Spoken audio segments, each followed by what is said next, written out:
శ్రీనివాస్ గారు ఆయన తన ఇల్లు ఏదైతే ఉందో ఆ ఇల్లు ఇప్పటికీ తన పేరు మీదనే ఉంది.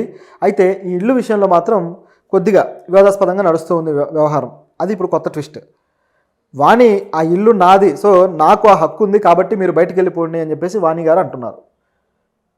ఇటువైపు చూస్తే దువ్వాడ శ్రీనివాస్ గారు ఆ ఇంటిని మాధురి పేరు మీదకి మార్చారని చెప్పేసి మాధురి గారు డాక్యుమెంట్స్ తీసుకొచ్చి చూపిస్తున్నారు, రిజిస్ట్రేషన్ డాక్యుమెంట్స్.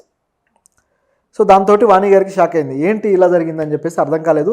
ఆ డాక్యుమెంట్స్ ఫోర్జరీ, అవి చెల్లవు, ఎందుకంటే అవి మీ ఆస్తి కాదు, అవి నాది అని చెప్పేసి ఆవిడ మాట్లాడుతుంది. ఎందుకంటే భార్యగా ఆవిడకి ఆ హక్కు ఉందని చెప్పేసి ఆవిడ.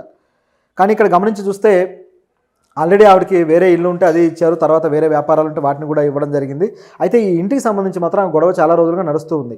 ఒకవైపు ఏమో నా భర్తను బుట్టలో వేసుకున్నావు, నా భర్తని నా కుటుంబాన్ని నాశనం చేసావని ఒకవైపు మాట్లాడుతూనే, మరోవైపు మాత్రం నాకు అందులో వాటా ఇస్తే నేను వెళ్ళిపోతానని వాణి గారు మరోవైపు అంటున్నారు. సో ఇది వాటా గురించా భర్త గురించి అనేది కన్ఫ్యూజన్ క్రియేట్ చేసుకొని చివరికి ఆస్తిలో వాటా గురించి అనేది దాదాపు డిసైడ్ అయిపోయింది. ఇది ఇలా ఉంటే ఇక మాధురి గారు వచ్చేసి ఆ డాక్యుమెంట్స్ చూపించి గట్టిగా డిమాండ్ చేస్తున్నారు. నేను ఆల్రెడీ 2 కోట్ల రూపాయలు ఇల్లు కట్టుకోవడానికి ఇచ్చాను, సో ఆ డబ్బుకు బదులుగా నాకు ఈ ఇల్లు అయితే రాసివ్వడం జరిగింది. సో ఈ రిజిస్ట్రేషన్ నా పేరు మీద ఉంది కాబట్టి మేమిద్దరం కలిసి జీవించబోతున్నాము, ఇది నాది అని చెప్పేసి ఆవిడ అంటున్నారు. సో ఇది ఇక్కడ ఉన్న వెర్షన్. అయితే వాణి గారు దానికి ఒప్పుకోవట్లేదు, పోలీస్ స్టేషన్లో కంప్లైంట్ కూడా ఇచ్చారు. సో అది ఫోర్జరీ చేశారు, అది ఏమాత్రం చెల్లదు, ఆ రిజిస్ట్రేషన్ ఫేక్ రిజిస్ట్రేషన్ అని చెప్పి. దీంట్లో దువ్వాడ శ్రీను గారికి డైరెక్ట్గా ఫోన్ చేసి మరీ వాణి వినిపించారు. ఈ ఇల్లు ఎవరిది, నేను నీకు డబ్బులు ఇచ్చానా లేదా అని చెప్పేసి ఆవిడ కన్ఫర్మేషన్ చేసుకొని ఆ రిజిస్ట్రేషన్ అనేది ఒరిజినలే, ఆయన డైరెక్ట్గా ఆవిడ పేరు మీదకు మార్చాడు అనేది వాణి గారికి క్లారిఫై చేశారు.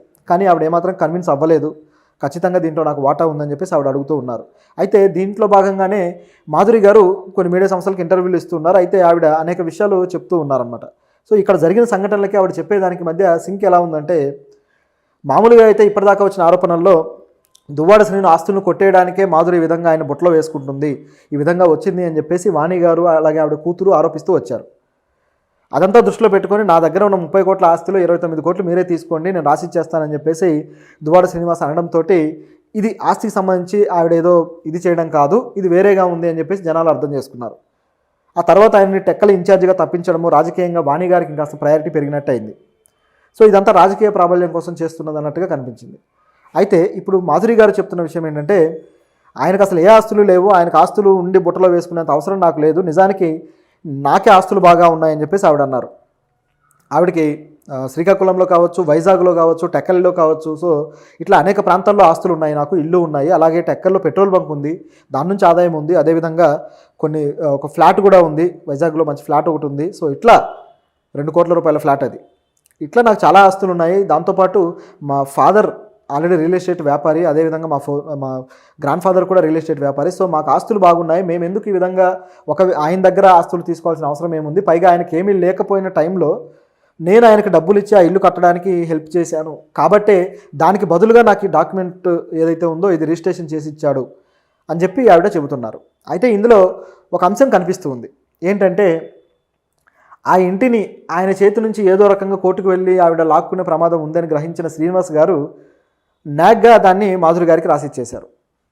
అయితే దీనికి సంబంధించి అప్పు ఏదైతే ఉందో కట్టాల్సి ఉందో దానికి వడ్డీలు అవన్నీ కూడా లెక్కలు చూపించి ఆయన మరి ఆ ఇంటిని ఆవిడ పేరు మీదనే చేస్తే ఇక అది తిరిగి కోర్టు రూపంలో కానీ లేకపోతే ఏ రూపంలో కూడా ఆవిడకి వెళ్ళే అవకాశం ఉండదు అనేది శ్రీనివాస్ గారు ఆలోచన అయి ఉండొచ్చు.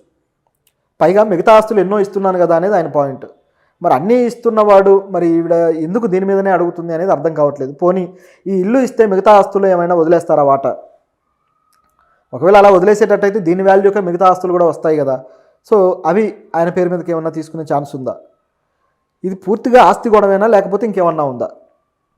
ఆస్తి గొడవ అయితే మధ్య మార్గంగా అనేక సొల్యూషన్స్ ఉన్నాయి.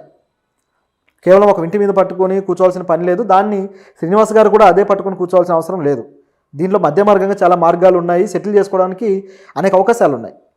కానీ అది కాకుండా ఇంకేదో ఉందన్నట్టుగా ఇందులో కనిపిస్తుంది. కాబట్టే ఇది ఇలా ప్రొలాంగ్ అవుతూ వెళ్తుంది, ఆవిడ ఆరోపణలు కావచ్చు ఇవన్నీ కూడా. అయితే మాధురి గారి ఇంటర్వ్యూలో మాత్రం ఈ విధంగా చెప్పడం జరిగింది. పైగా పార్టీ కూడా ఆవిడ్ని కొద్దిగా ఆవిడ ఆర్థికంగా స్థితిపంతురాలుగా ఉండటంతో ఆహ్వానించింది. అదేవిధంగా వాణి గారు కూడా గతంలో పార్టీలో పనిచేస్తున్న టైంలో మాధురి గారిని కావాలనే ట్రాప్ చేశారు. ఆర్థికంగా బాగా ఉంది కాబట్టి పార్టీకి ఆవిడ ఆర్థికపరమైన సపోర్ట్ కూడా దొరుకుతుంది, ఇటువైపు దువ్వాడ గారి లీడర్షిప్ అని చెప్పి గతంలో ఆ విధంగా ఆలోచించి వాణి గారు ఇవన్నీ ట్రాప్ చేశారు అని చెప్పేసి మాధురి గారు అంటున్నారు. అలా ట్రాప్ చేసిన తర్వాత ఒక జగన్ బర్త్డేలు కావచ్చు, అలాగే శ్రీనివాస్ గారి బర్త్డేలు కావచ్చు, పార్టీకి సంబంధించి కొన్ని కార్యక్రమాలు ఏవైతే ఉంటాయో ఆ కార్యక్రమాల బాధ్యతలు ఈవిడ మీద పెడితే ఈ మాధురి గారు పూర్తిగా తన బాధ్యత తీసుకొని మొత్తం అవన్నీ కూడా అరేంజ్మెంట్ చేయడము, దానికి సంబంధించిన ఆర్థికపరమైన ఖర్చులన్నీ ఆవిడే పెట్టుకోవడము, ఇట్లా చేసుకుంటూ వచ్చారట. తిరిగి దానికి సంబంధించిన డబ్బులేమీ పార్టీ నుంచి ఆశించలేదు, చివరికి నాకే చాలా ఖర్చు అయింది. సో ఇటువంటి ఖర్చులు పెట్టడం కోసమే ఆవిడ న్యాక్గా నన్ను ఇటు పార్టీలోకి తీసుకున్నారు అని చెప్పేసి మాధురి గారు ఆరోపిస్తున్నారు. మరి అంతా తెలియలేదా మీకు, మీరు ఎందుకు ఈ విధంగా చేశారు, పెట్టారు డబ్బులు అంటే దానికి కూడా ఆవిడ సొల్యూషన్ చెప్తున్నారు. ఏమన్నారంటే, నాకు ఆల్రెడీ తెలుసు వాళ్ళు నా డబ్బుల్ని ఈ విధంగా ఖర్చు పెట్టిస్తున్నారు నా చేత అనేది నాకు అర్థమైంది. కాకపోతే నాకు దువ్వాడ శ్రీనివాస్ గారి మీద ఉన్న అభిమానం, ఆయన నేను ఫాలోవర్ని, నేను అదేవిధంగా జగనన్న అభిమానిని, కాబట్టే పార్టీ కోసం నేను ఖర్చు పెట్టాను అని చెప్పేసి ఆవిడ పార్టీ విధానాన్ని తీసుకొస్తున్నారు. పైగా దీంట్లో కుట్ర సిద్ధాంతాన్ని కూడా లాగారు చిన్నగా. ఇప్పటిదాకా జరుగుతున్నది ఏదైతే తక్కువైందో అది ఒకటే కుట్ర సిద్ధాంతం, దాన్ని కూడా లాగారు ఈ ఇష్యూలో. ఏంటంటే, ఇప్పటిదాకా మా పార్టీ అధికారంలో ఉంది, ఇప్పటి నుంచి అధికారంలో లేదు కాబట్టి మా పరువు మర్యాదలు తీయడానికి ఏదో రకంగా అవకాశం చేసుకోవడానికి ఈ విధంగా చేస్తున్నారు. దీంట్లో అవతల పార్టీ వాళ్ళకి మాధురి గారు కూడా ఒక విధమైన సపోర్టే, కాబట్టి ఇట్లా జరుగుతుంది అన్నట్టుగా ఆవిడ ఇండైరెక్ట్గా ఆ కుట్ర కోణాన్ని తీశారు. అయితే ఇదంతా నమ్మశక్యంగా లేదు, ఎందుకంటే పూర్తిగా ఈ వ్యక్తిగత స్థాయి గొడవలే. నిజానికి సజ్జల గారి దగ్గర ఇది పంచాయతీకి కూడా వెళ్ళి ఆయన చెప్పాలని చూసి రకరకాలుగా అయింది. ఇక పంచాయతీలు అవ్వకనే వీళ్ళు రోడ్డు మీదకి రావాల్సిన పరిస్థితి ఏర్పడింది. ముఖ్యంగా చూసుకుంటే ఆయన ఎమ్మెల్సీ పదవి నుంచి ఆయన తప్పించడం కోసమే ఇంత రాద్ధాంతం జరుగుతుందేమో అనిపిస్తుంది. ఎందుకంటే ఆయన పదవిలో ఉన్నంత వరకు కూడా వీళ్ళు సైలెంట్గా ఉంటే ఎప్పటికైనా ఇబ్బంది అనేది వీళ్ళ ఉద్దేశం. సో ఆయన ఏదో రకంగా మోరల్గా ఓడించినట్టుగా చేయాలి అనే కాన్సెప్ట్